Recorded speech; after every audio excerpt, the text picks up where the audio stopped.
Economists have a way of describing some of the most interesting characteristics of humanity in the dullest of terms, burying the most important insights in jargon and mathematical equations.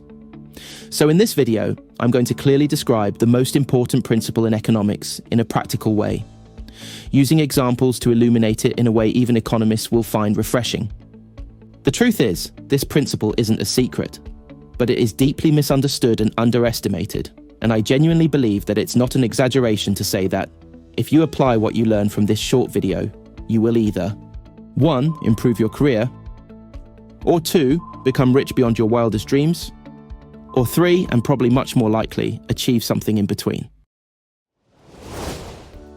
The principle I'm talking about is scarcity. Now, most people think they already understand scarcity, but they don't. They think that it's like the shortages we had during the pandemic, whether it be computer chips or toilet rolls. Shortages mean price rises, and that is all they need to know. But scarcity is bigger than that. You see, people assume that in a market economy, the best way to get rich is to make something that people want, perhaps something that is useful like food, energy, or housing. And yes, those things are all valuable, but it's not the best way to get rich. The best way to get rich is to make something that people need scarce. You see, something that is useful like water will have very little value because it is plentiful and available everywhere at a very low price. If you can add some value, perhaps by adding coffee, then the price goes up, but not by much.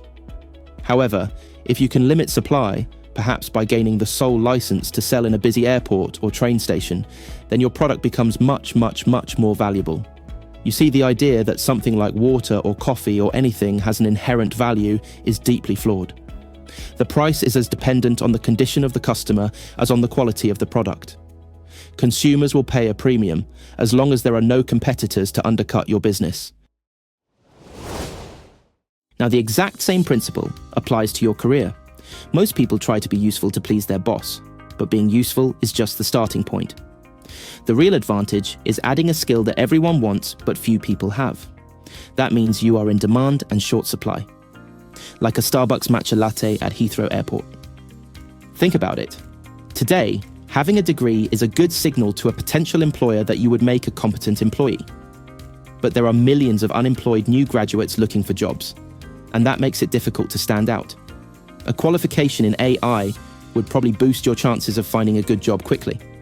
It's one of the hottest degrees available, but there is still quite a lot of supply, and consequently, a lot of competition. But if you also have a diploma in business administration, or have completed a course in money and banking or law where AI is particularly hot right now, you will probably become much more valuable to a company or consultant applying AI technology in those areas.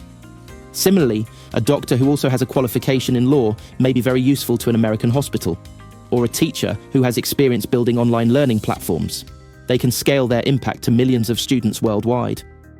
These combinations create scarcity. There might be thousands of programmers, doctors, and teachers, but there are far fewer who can blend those skills into a specialization that is in high demand. And that scarcity translates directly into better opportunities and greater bargaining power. Now, these are just a few quick examples that I came up with, but you'll know your own field far better and what skills might actually matter there. Whatever career path you're on, think about what specialism excites you and how much more valuable you'd be if you added an extra qualification, certificate, or even a stretch of hands-on experience. But the best way to personally benefit from the principle of scarcity, and yes, potentially make a fortune, is to start a business. Companies have been restricting supply and building monopolies for many years, and governments have been fighting them for almost as long. Because monopolies mean huge profits for businesses, but higher prices for consumers, and voters don't like that. So regulators step in with antitrust laws, breaking up companies that try to manipulate scarcity. And that's a good thing. Monopolies hurt society as a whole. But governments do allow temporary monopolies when they encourage innovation. They allow patents. A patent gives you the exclusive right to profit from your invention for about 20 years. If you can create a genuinely new solution to a common problem, you can file for a patent, often for as little as $1,000. And that means you are suddenly the owner of a legal monopoly, able to charge a premium without fear of competition. A patent has huge value as it gives legal monopoly power. In a normal market, High prices attract competitors who undercut you and drive profits down. But with a patent, competition is blocked by law. That means you set the price and keep the fat margin. If someone else wants to make your invention, they have to pay you. That's why drug companies fight so hard for patents. They turn cheap pills into billion-dollar products. But you don't need a medical research team. Patents are open to anyone. One good idea protected can make you rich. Of course, not every idea qualifies. It has to be new, non-obvious, and genuinely useful. You can't patent abstract ideas or basic business methods. But if it's a real invention, something that solves a practical problem in a way nobody else has, then it could be patentable. And the best inventions often come from everyday life. A self-cleaning pet litter box, child-proof packaging, a simple tracker to find lost golf balls. None of these require rocket science. They just need to solve everyday frustrations in ways that are new and practical. Which is why your own life is the best laboratory for generating ideas. Pets, kids, hobbies, work, every annoyance hides an opportunity. The only question is, will you spot it before someone else does? Too many people spend their lives working hard in thankless jobs, with little reward to show for it. But with just a bit of strategic thinking, and by applying the principle of scarcity, you could dramatically increase your rewards, maybe even make a fortune. So the next time you're waiting in an airport, stuck on a long train ride, or standing in line at the supermarket, don't just scroll your phone. Turn it into a creative session. Ask yourself, what problem can I solve? Would people pay extra if I was the only one offering it? That's the essence of scarcity.